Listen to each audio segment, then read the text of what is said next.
자, 우리 옆에 계신 분들하고도 이렇게 인사 한번 하겠습니다. 한 주간 보고 싶었습니다. 네, 잘 지내셨습니까? 한번 인사하겠습니다. 네,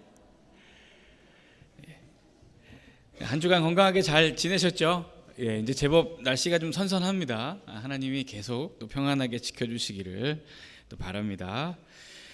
예, 우리 하나님 말씀 같이 나누도록 하겠습니다. 오늘 우리가 함께 읽은 본문 신명기 24장 10절에서 13절은 제가 지난 수요일 새벽에 우리 새벽에 오셨던 성도님들하고 함께 나눴던 말씀입니다. 그 연초부터 제가 신명기 말씀을 1장부터 해서 쭉 이렇게 매일매일 강해를 쭉 해오고 있었는데요. 수요일에 함께 나눴던 본문이었어요. 근데 새벽기도 때는 사실 뭐 말씀을 전하는 시간 자체가 길지 않아서 제가 이 본문을 설교하면서 사실 설교할 게 많거든요. 이 본문이. 그래가지고 다 설교를 못할 것 같아가지고 나중에 한번 이 본문은 따로 심도 있게 한번 다루도록 하겠습니다 하고 그냥 이렇게 넘어가고 짧게만 설교를 했는데, 그날 새벽기도 설교 마치고 기도하다가 이 말씀이 계속 마음에 남더라고요. 그래서 하나님이 그냥 준비해서 해라 이렇게 말씀하시는 것 같아서 이야기한 대로 오늘 이 주일 예배 시간에 여러분들과 함께 이 말씀을 좀 심도 있게 나누려고 합니다. 지금 우리는 짧게 4절로 읽었지만 이 속에 굉장히 많은 이야기들이 담겨 있고요. 이 본문 속에 하나님의 속성과 성품과 우리가 받은 구원의 이야기까지, 그리고 우리가 어떻게 살아야 할지, 또 우리가 꿈꾸는 공동체와 이 세상의 모습까지 이 본문 속에 다 들어 있습니다. 오늘 본문을 함께 나누면서 저도 제 삶은 물론이거니와 내가 속한 공동체, 우리 교회, 이 나라, 온 세상이 다 이랬으면 좋겠다 하는 그런 마음으로 말씀을 묵상하고 준비하고 또 지금 전하고 있는데요. 말씀을 듣는 여러분들에게도 동일한 은혜 있으시기를 예수님의 이름으로 축원합니다. 자, 그러면 본문의 상황 속으로 한번 들어가 보도록 하겠습니다. 자, 오늘 본문은 1차적으로 채무관계에 관한 규정입니다. 특별히 돈을 빌릴 때 주고받는 담보에 관한 그런 하나님의 말씀인데요. 이 모세오경에 보면 돈을 빌리고 빌려주는 것, 그러니까 이 채무 관계에 대해서 은근히 많은 규정들이 있습니다. 근데 일단 우리가 기본적으로 이해해야 될 것이 있는데 뭐냐면요, 이 성경에 기록되어 있는 채권 채무 관계의 이 상황은 어떤 투자를 위한 대출 그런 상황이 아닙니다. 그러니까 집을 얻거나 뭐 땅을 구입하거나 뭐 사업을 확장하거나 하는 그런 그 목적으로 은행이나 누군가의 돈을 더 추가로 이렇게 빌리는 그런 상황을 상정하고 있지 않고요.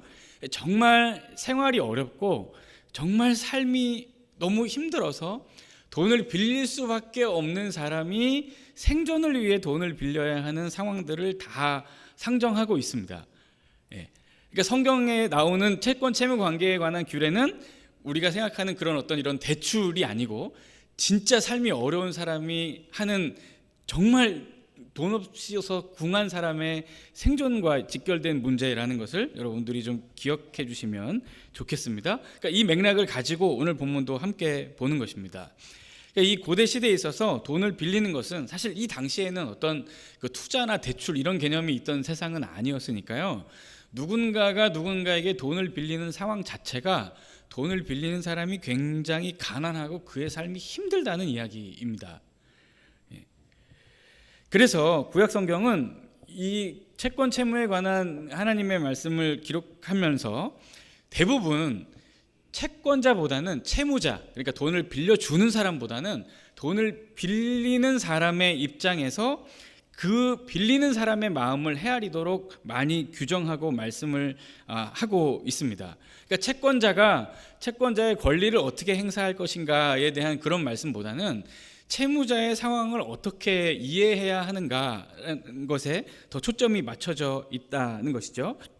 자, 오늘 규정도 채권자가 채무자를 어떻게 대해야 하는가, 채권자가 채무자를 대하면서 어떤 마음과 어떤 태도로 그를 대우해야 하는 것인가, 그 하나님의 굉장히 공의로운 명령을 잘 담아내고 있고요. 이런 말씀들에 순종할 때 하나님의 백성의 공동체가 온전하고 더 아름답고 질서 있게 세워져 가게 될 것입니다. 자, 오늘 본문은 돈을 빌리고 빌려주는 그런 상황이 아니고 담보가 오고 가는 상황이라고 볼 수 있습니다. 자, 오늘 본문의 10절을 보면 내가 내 이웃에게 무엇을 구워줄 때 너는 그의 집에 들어가서 전당물을 취하지 말고, 11절, 너는 밖에 서 있고 내게 꾸는 자가 전당물을 밖으로 가지고 나와서 내게 주라고 했습니다. 자, 지금 상황이 어떤 상황이냐면 애초에 이 두 사람이 돈을 주고 받았어요. 그러니까 이 가난한 사람이 너무 삶이 힘들어서 돈을 빌릴 수밖에 없는 그런 상황이 된 겁니다. 그래서 이 돈을 빌려주는 사람, 그러니까 채권자에게 찾아가서 이미 돈을 이렇게 빌린 거예요. 근데 돈을 빌려주고 빌릴 때 약속을 하잖아요. 언제까지 이 채무를 상환하겠다 하고 약속을 할 텐데 이들도 약속을 했을 겁니다. 그런데 지금 채권자가 채무자의 집에 가서 담보를 요구하고 있는 상황이 기록되어 있죠. 그러니까 아마도 성경은 다 기록하고 있지 않은데 추정해 보면 지금 채권자와 채무자가 약속한 그 상환 기간이 이미 지난 것 같습니다. 그러니까 이미 상환 기간이 지났음에도 불구하고 채무자로부터 이 채권자가 돈을 돌려받지 못한 거죠. 그러니까 이 채권자의 마음속에 돈을 주지 않는 채무자가 어떤 사정이 있는 것인지, 어떤 이유에서 내가 돈을 받지 못한 것인지를 한번 알아보러 간 것 같고요. 그리고 필요하다면 담보를 가지고 오려는 그런 마음을 가지고 이 채무자의 집에 간 것으로 보입니다. 그리고는 이제 채무자의 집에서 이 채권자가 돈을 지금 갚지 못하겠으면 담보라도 달라고 요구하는 그런 상황이라고 보입니다. 자, 당시의 관행대로라고 하면 사실 채권자가 마음대로 상환 기간이 지나도록 채무를 다 갚지 못한 이 채무자의 집에 가서 마음대로 담보가 될 만한 물건들을 막 이렇게 집어 나올 수 있었습니다. 그러니까 실제로 아수르나 바벨론 제국의 법전들을 보면 채무자가 정해진 기간에 돈을 갚지 못하면 3년의 기간 동안, 최대 3년까지는 아내와 자녀들까지 노예로 잡아와서 부릴 수 있는 규정이 실제로 법제화되어 있기도 했습니다. 그러나 하나님은 이런 세상의 법과 같은 행동들을 하지 못하도록 규정하고 있죠. 그러니까 아까 제가 얘기했듯이 하나님은 채권자의 권리보다 채무자의 사정과 상황에 더 관심이 많으시고요. 채권자가 그 권리를 행하기에 앞서 채무자의 상황과 그의 삶의 정황을 깊이 헤아리고 이해하도록 지금 이런 말씀들을 주고 계시는 것입니다. 그러니까 하나님은 채권자의 권리 주장보다는 채무자의 삶과 인생을 보호하는 것이 우선이에요. 그래서 당시 문화와 법이 그렇다고 하더라도 절대 채무자의 집에 함부로 들어가서 담보가 될 만한 물건을 내가 임의로 집어서 나오는 그런 일이 없도록 하라고 하나님이 분명히 말씀하신 것입니다. 근데 이 채권자가 이 하나님의 말씀에 잘 순종한 것 같아요. 그리고 이 채무자는 역시나 하나님 말씀대로 밖에 기다리고 있는 이 채권자에게 담보가 될 만한 물건을 쥐어준 것 같습니다.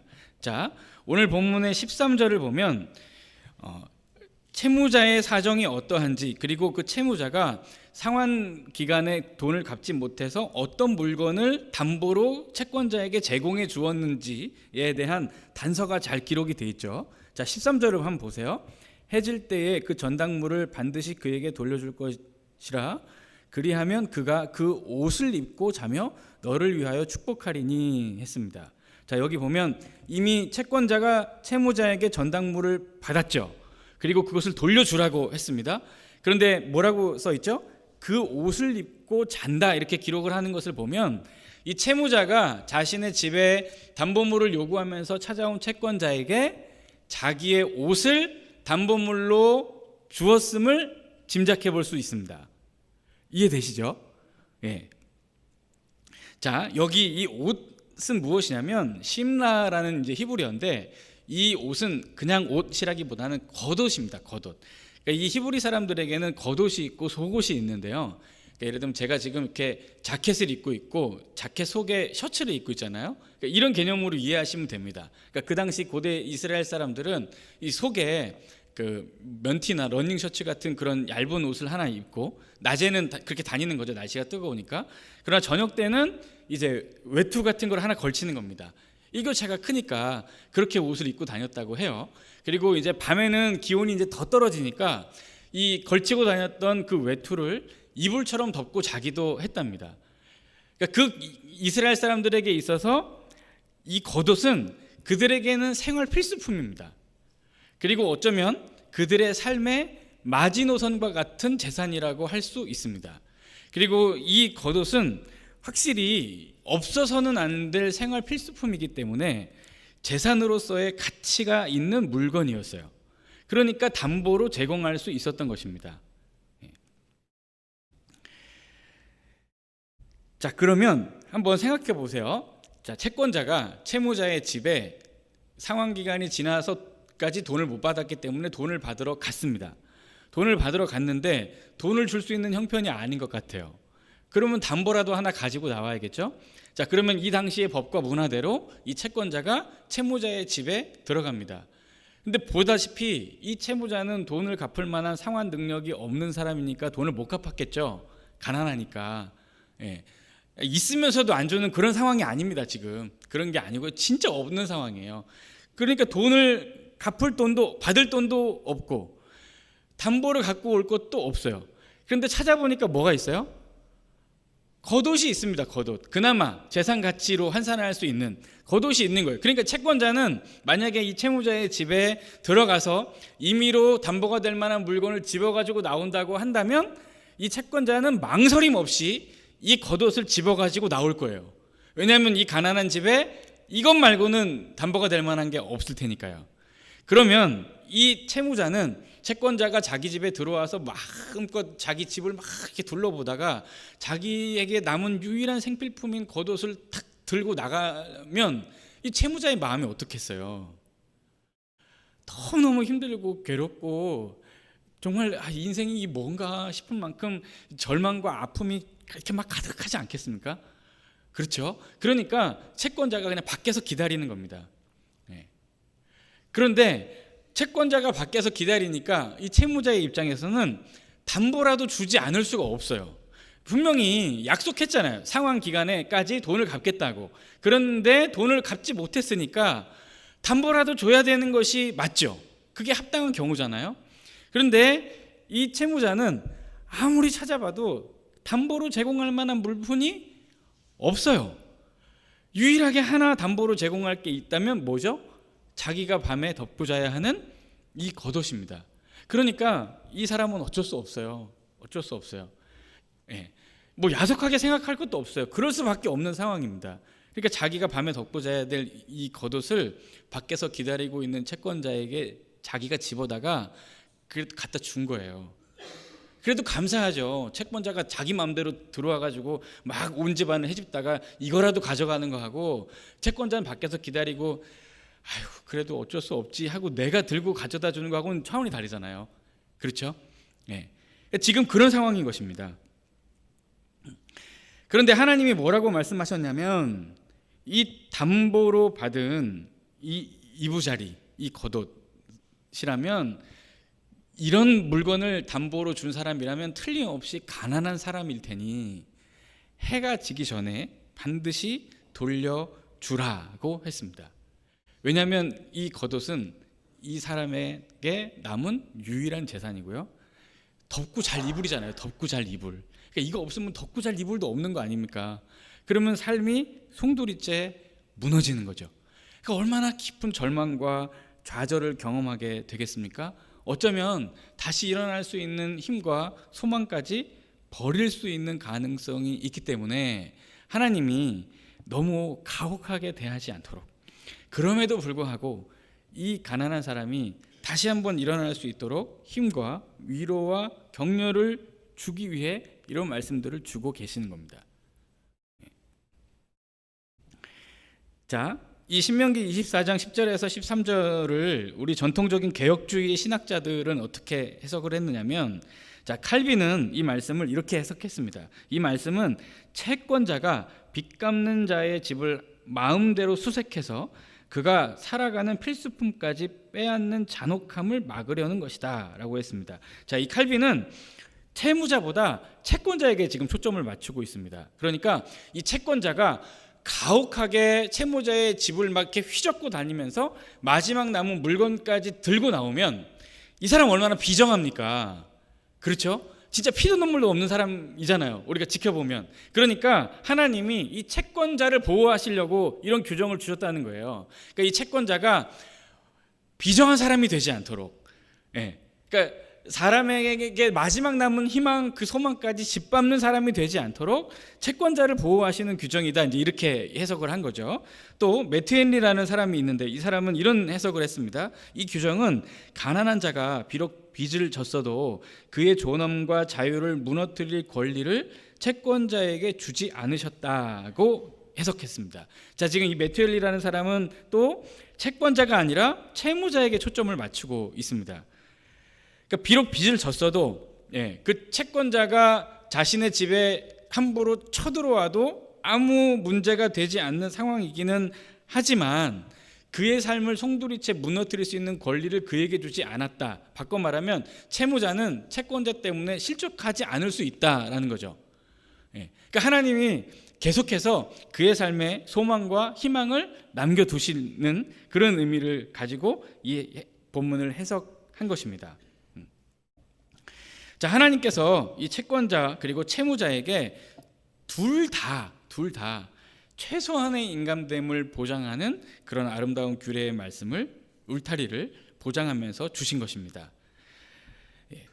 자, 여기서 우리가 주목해서 살펴보아야 할 부분이 있습니다. 뭐냐면 13절인데요. 우리 13절을 다시 한번 읽어보도록 하겠습니다. 우리 같이 한번 읽어볼게요. 시작.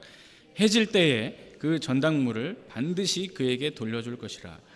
그리하면 그가 그 옷을 입고 자며 너를 축복하니니 그 일이 내 하나님 여호와 앞에서 내 공의로움이 되리라고 했습니다. 아멘. 네. 자, 이 13절이 가정하고 있는 상황 자체가 굉장히 아름답고 훈훈합니다. 그리고 사랑과 긍휼이 넘칩니다. 자, 이 13절을 결론으로 해서 제가 오늘 본문의 모든 상황을 다시 한번 정리해서 가정해 볼게요. 자, 어떤 가난한 사람이 이제 진짜 너무 힘들고 돈이 없어서 어떤 사람에게 돈을 빌리러 갑니다. 고민하고 생각했을 거예요. 돈을 빌릴 때 돈을 빌려줄 만한 사람에게 갈 거니까요. 그래도 나의 사정을 딱하게 여기고 그래도 내 삶에 긍휼을 베풀어 줄 사람, 그래도 눈치 안 보고 돈 빌려달라고 이야기할 수 있고 그런 나를 수치스럽게 하지 않고 최대한 아끼고 사랑하는 마음으로 돈 줄 사람 생각해서 갔겠죠. 갑니다. 가서 돈 좀 빌려달라고 요구해요. 자, 이 얘기를 들은 이 돈 빌려주는 사람, 이 채권자는 돈을 빌려줍니다.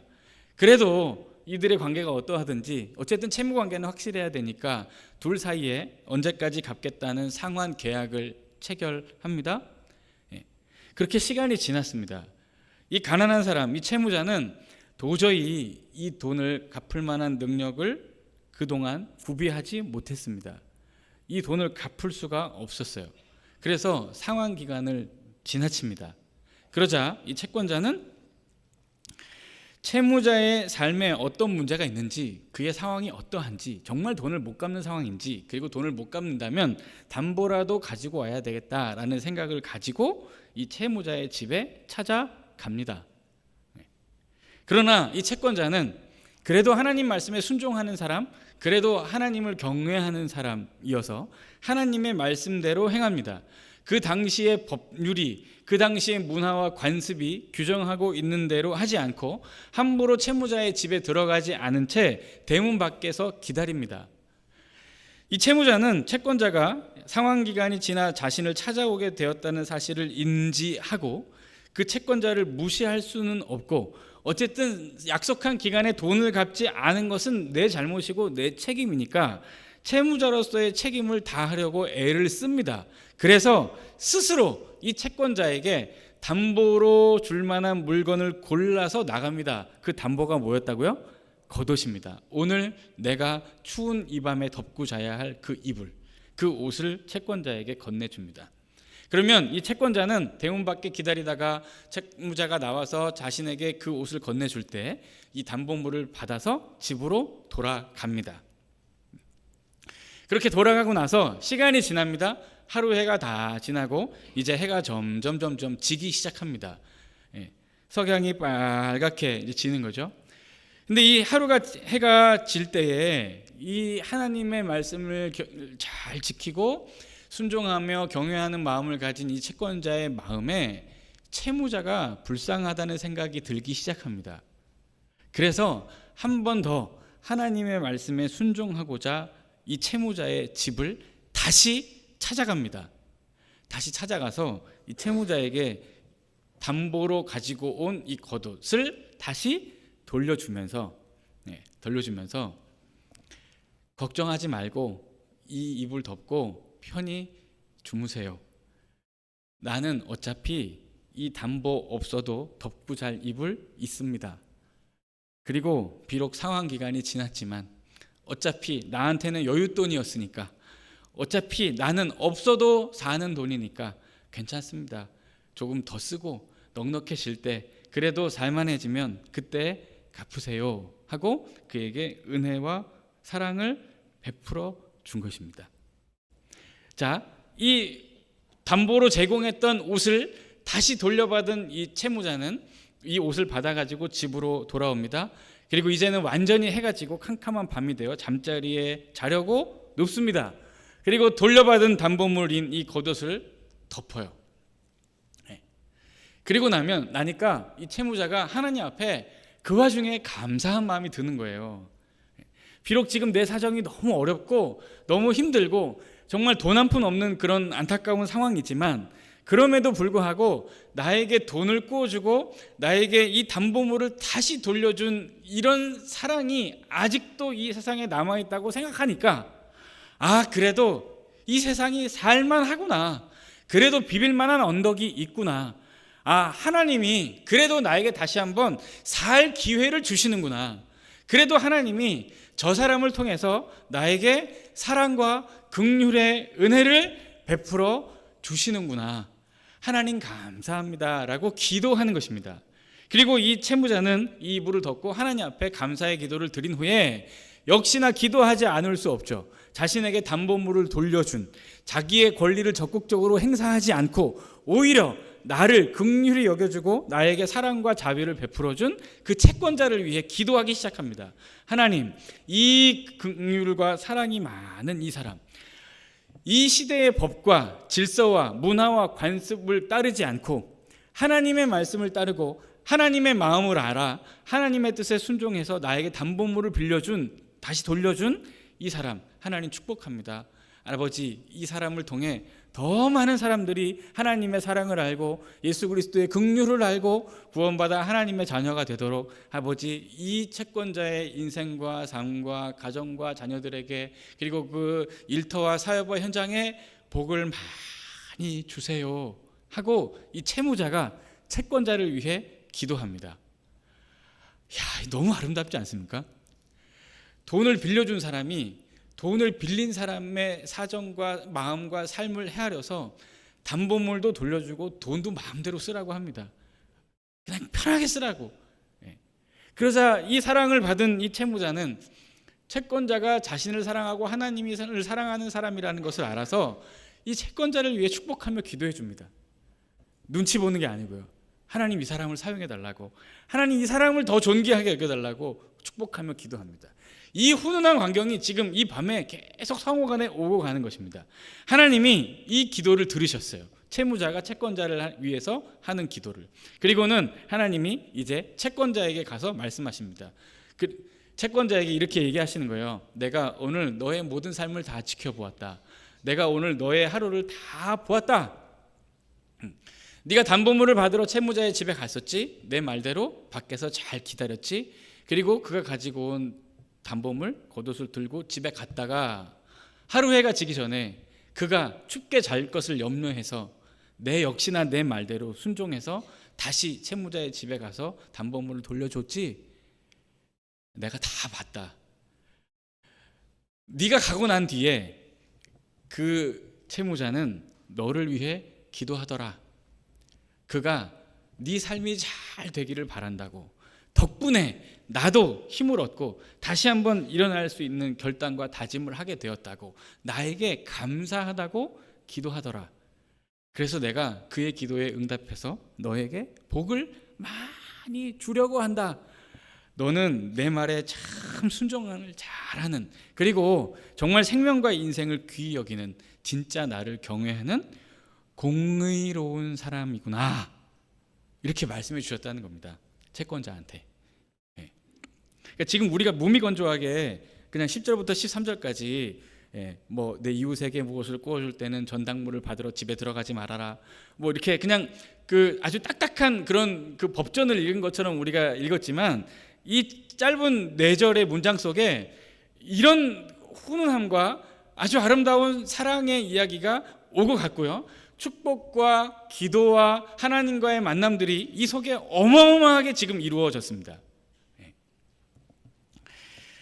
자, 특별히 우리가 신경 써서 주목해야 될 부분이 여기인데요, 13절 마지막 부분에 내 하나님 여호와 앞에서 내 공의로움이 되리라고 했습니다. 그 일이, 그 일이 어떤 일입니까?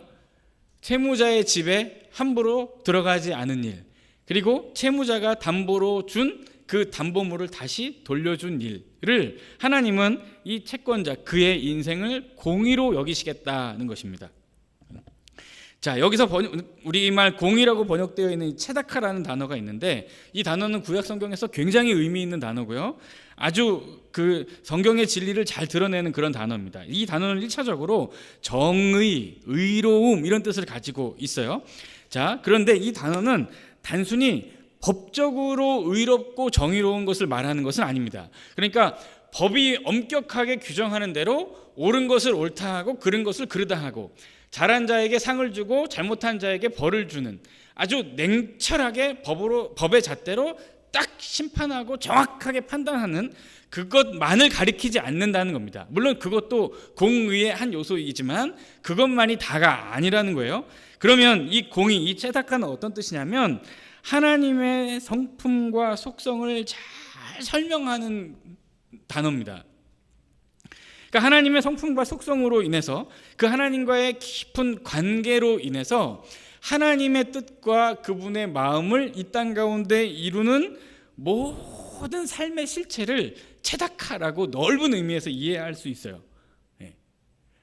자, 같은 신명기 32장 4절 말씀을 보면, 자, 신명기 32장 4절입니다.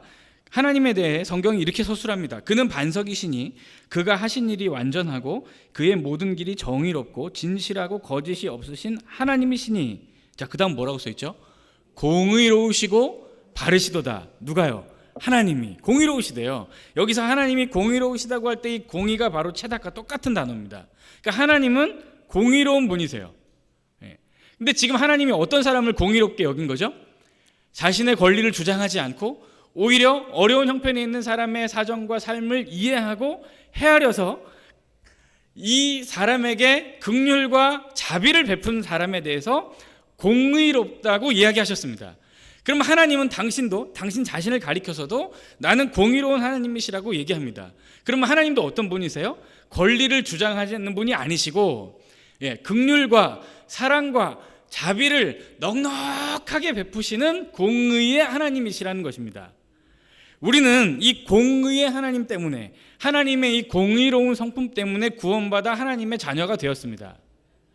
우리는 죄인입니다. 스스로 자정 능력이 없고 스스로 살아날 소망을 꿈꿀 수 없는 죄인이에요. 그러니까 이런 우리 죄인을 하나님께서 일방적으로 사랑하셨고 찾아오셨고 예수 그리스도 그 아들의 생명의 값으로 우리를 구원하셔서 거저 큰 은혜와 사랑을 베풀어 주셔서 죄인인 우리를 하나님의 자녀의 신분으로 회복시켜 주셨습니다. 하나님은 공의로운 분이셔서 엄격한 법의 딱 그 잣대로 심판하고 징계하기를 주저하시는 분이 아니세요. 맞아요. 하나님이 원치 않는 일을 행하는 자, 하나님의 말씀에 순종하지 않는 자, 하나님이 금한 것들을 마음대로 행하는 자, 하나님이 분명히 심판하시고 그를 혹독하게 징계하시고 다스리십니다. 그러나 하나님은 최대한 심판을 유예하시고 최대한 그 회초리와 막대기를 들지 않으시려고 애쓰시는 분이시고요, 끝까지 기다리시고 끝까지 기회를 주시고 계속 용서하시고 긍휼과 사랑과 자비를 베풀어 주시기를 기뻐하시는 분이시지, 단칼에 거절하시고 단번에 혼내시고 막 칼자루로 휘두르시는 그런 하나님이 아니십니다. 그래서 우리가 하나님을 공의의 하나님이라고 부르는 겁니다. 이 공의의 하나님은 무서우신 분이 아니시고 사랑과 긍휼과 자비가 풍성하신 참 좋은 하나님이세요. 그러면 지금 이 사람을 보십시오. 자기가 채권자로서 주장할 수 있는 권리가 있지만 주장할 수 있는 권리를 따라 채무자의 집에 함부로 들어가지도 않습니다. 밖에서 기다립니다. 그리고 채무자가 가지고 온 담보물도 가지고 갔다가 이 채무자의 삶을 염려해서 다시 돌려줍니다. 이 채권자도 마찬가지입니다. 내 권리를 중요하게 여기지 않고 이 채무자의 삶을 더 귀히 여기는 것이죠. 자신을 구원하신 하나님의 마음을 알고 하나님의 성품을 알아 그 성품과 마음으로 구원받은 자녀가 되어서 그 구원의 은혜를 삶으로 실천하고 있는 이 인생과 이 사람을 하나님은 공의롭다고 인정하고 여기시는 것입니다.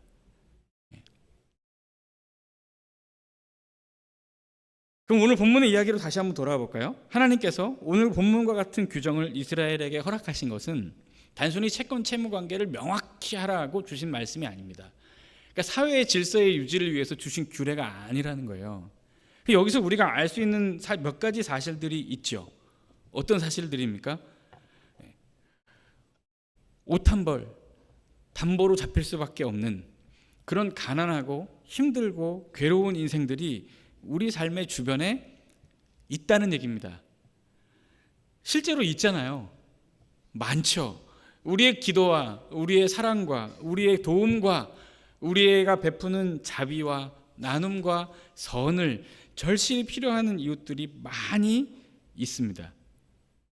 그리고 우리는 이 하나님의 말씀을 통해 이런 규례들을 통해 우리는 하나님의 뜻과 마음을 헤아릴 수 있습니다.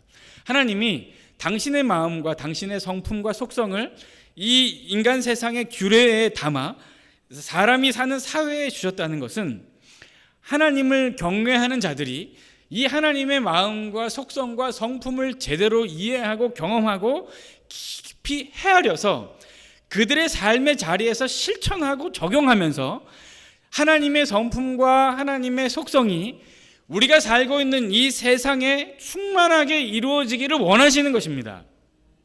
그래서 하나님의 통치와 다스리심이 이 땅에 임하기를 원하고 하나님의 나라가 우리가 살고 있는 이 실제 세상에도 온전히 이루어지기를, 하나님의 나라가 하나님이 다스리시는 저 천국에만이 아니라 우리가 살고 있는 오늘 이 시간, 이 시점, 이 시대, 이 세대, 이 나라들과 이 민족들 위에도 이루어지기를 원하는 마음으로 하나님께서 이런 말씀들을 우리에게 주고 계시는 것입니다. 자, 그러면 한번 생각해 보세요. 이거 우리가 한번 깊이 생각해 보아야 되는 문제인데, 지금 하나님께서 얘기하신 이 규정들 있죠. 채권자와 채무자의 관계에서 상환 기간이 지나도록 돈을 돌려받지 못했을 때 채권자는 절대로 담보물을 함부로 집어가려고 그 집에 들어가지 말아라. 그리고 담보로 제공받은 물건도 해가 지기 전에 돌려줘라 했습니다. 자, 실제로 이렇게 할 수 있는 채권자가 있을까요? 실제로. 구약 성경 곳곳에 다른 말씀들도 있는데, 예를 들면 이런 겁니다. 돈을 빌려줄 때 이자를 받지 말아라.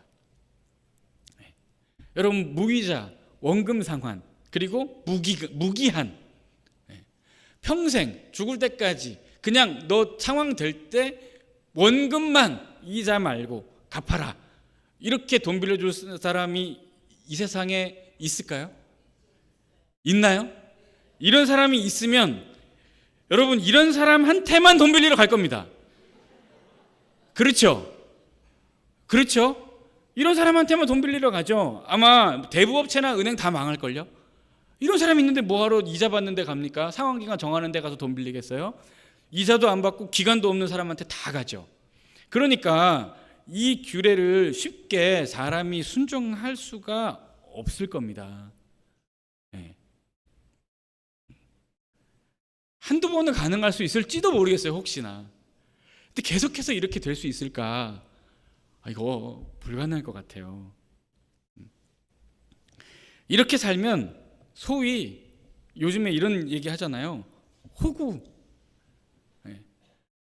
반복되는 호의와 선의는 받는 사람의 입장에서는 권리인 줄 아는 경우도 있습니다.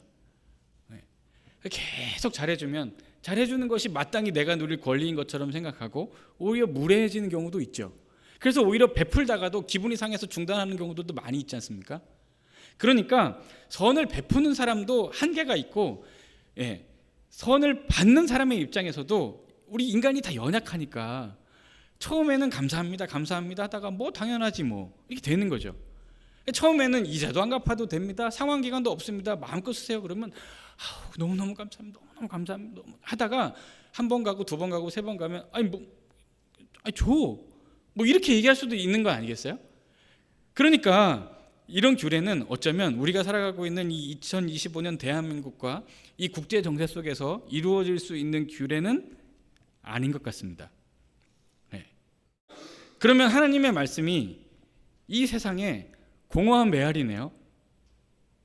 이루어질 수 없는 말이니까, 실현 불가능한 말씀이니까요. 그러면 이런 말씀은 우리가 들을 필요가 없는 건가요? 그럼 다시 한번 생각해 보세요.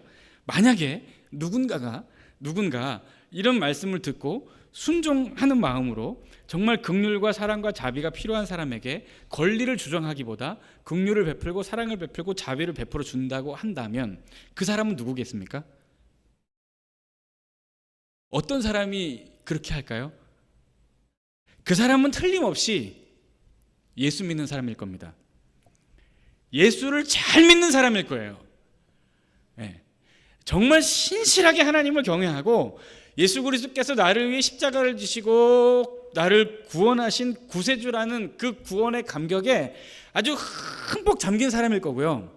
날마다 그 구원의 은혜를 베푸신 하나님과 우리 예수 그리스도와 깊이 교제하고 동행하면서 어떻게 살기를 원하시는지, 어떤 마음으로 살기를 원하시는지 꾸준하게 끊임없이 계속해서 하나님의 말씀을 듣고 하나님과 교제하는 사람일 겁니다.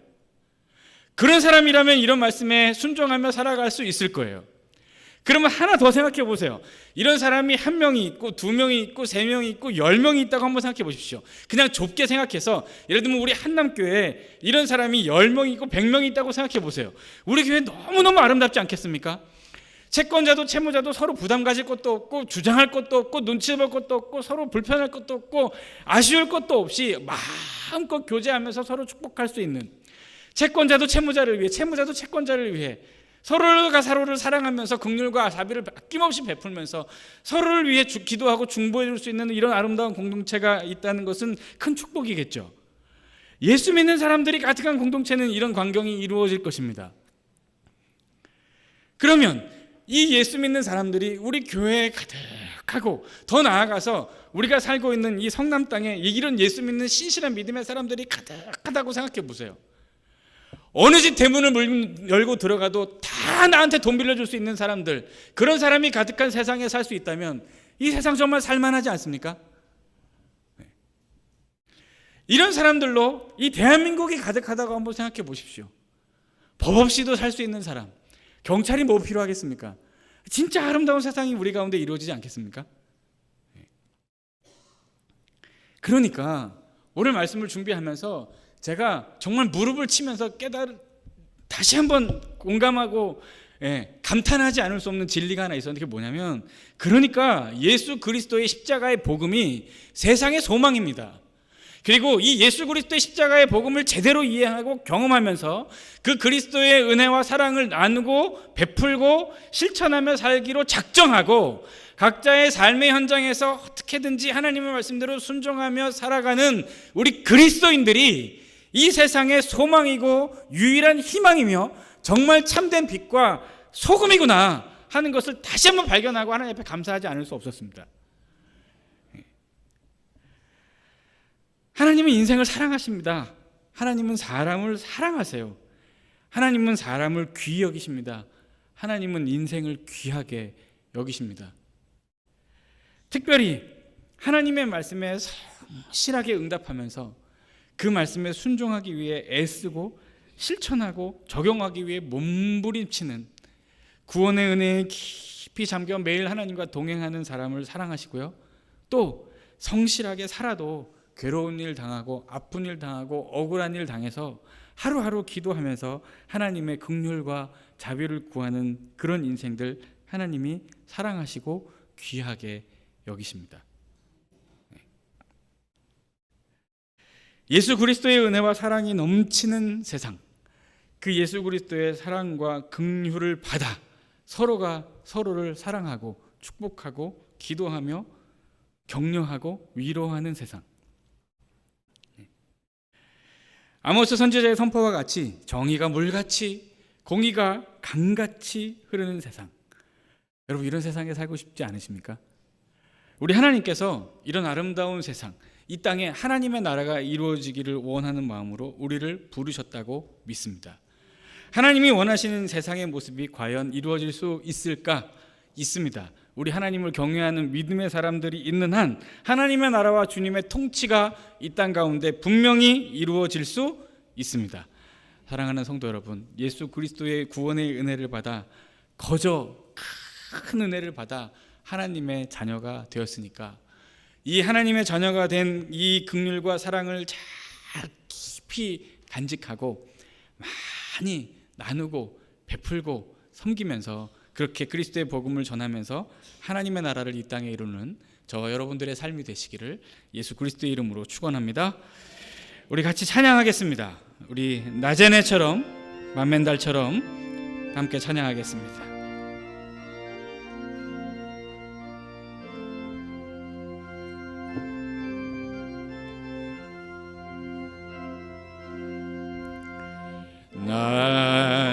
낮에처럼 밤엔 달처럼 그렇게 살 수 없을까? 욕심도 없이 어두운 세상 비추어 온전히 남을 위해 살듯이 나의 일생에 꿈이 있다면 이 땅에 빛과 소금 되어 가난한 영혼 지친 영혼을 주님께 인도하고픈데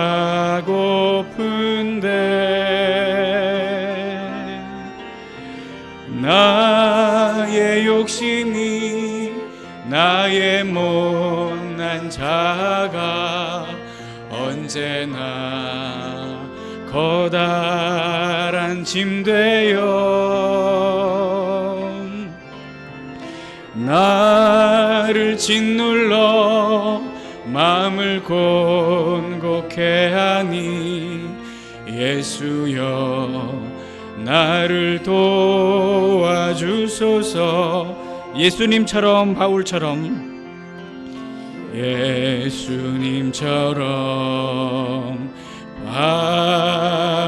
바울처럼 그렇게 살 수 없을까?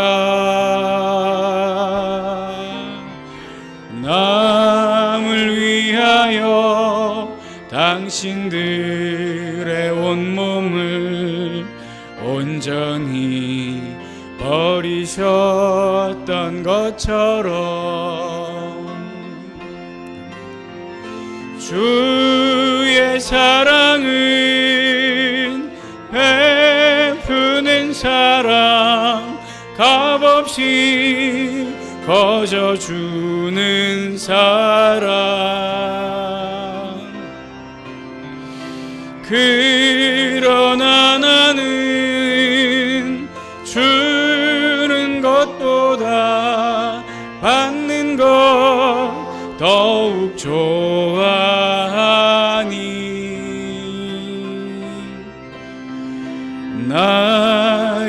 입술은 주님 닮은 듯하나 내 맘은 아직도 주하여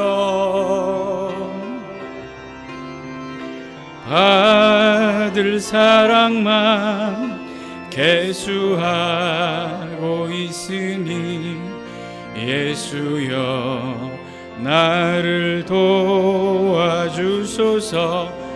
예수여 나를 도와주소서. 예수여 나를 도와주소서.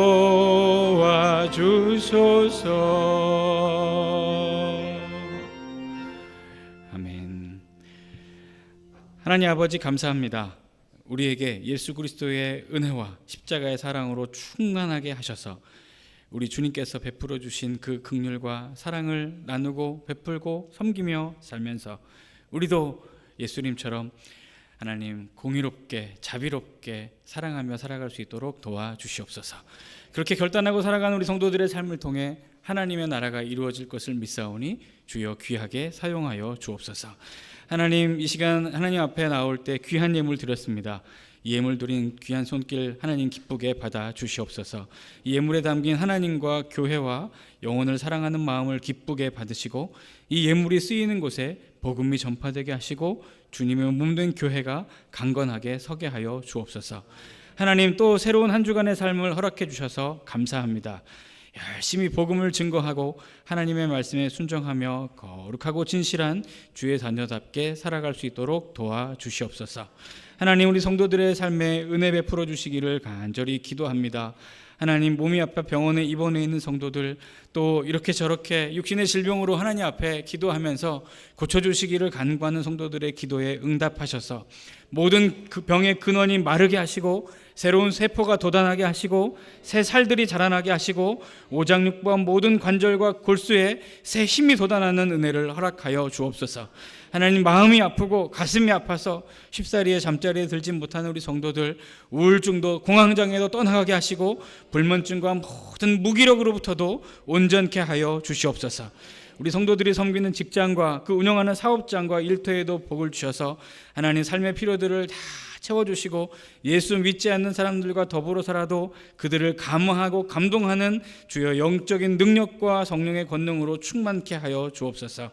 아버지, 또 우리 성도들의 가정에 함께 하셔서 예수 믿는 믿음으로 굳건하게 서게 하시고 혹시나 아직도 예수 그리스도를 알지 못하는 가족들 속히 예수 믿고 구원받는 은혜가 있게 하여 주옵소서. 하나님, 우리 자녀들에게도 믿음 주시고 신실한 하나님의 사람으로 귀하게 쓰임받는 인생들 되게 하여 주옵소서. 유학 중에 있거나 군에 있거나 다른 먼 곳에 사는 우리 자녀들도 친히 건강하게 보살펴 주시옵소서. 하나님, 이제 이 예배를 통해 주님 주시는 은혜와 말씀을 받고 이 세상으로 하나님께서 허락해 주신 사명의 자리로 갑니다. 아버지, 우리보다 앞서가셔서 우리가 당하게 될 모든 어려움과 사단의 유혹과 죄의 유혹으로부터 우리를 강건하게 지켜 보호해 주시고 이 한 주간도 하나님의 은혜로 살았습니다 라는 넘치는 감사의 고백을 가지고 다시 우리 예배 자리에서 만나 하나님을 찬송하게 하여 주옵소서. 감사합니다. 우리에게 큰 은혜와 사랑과 공의를 베풀어 주신 우리 살아계신 예수 그리스도의 이름으로 축복하며 기도합니다. 아멘.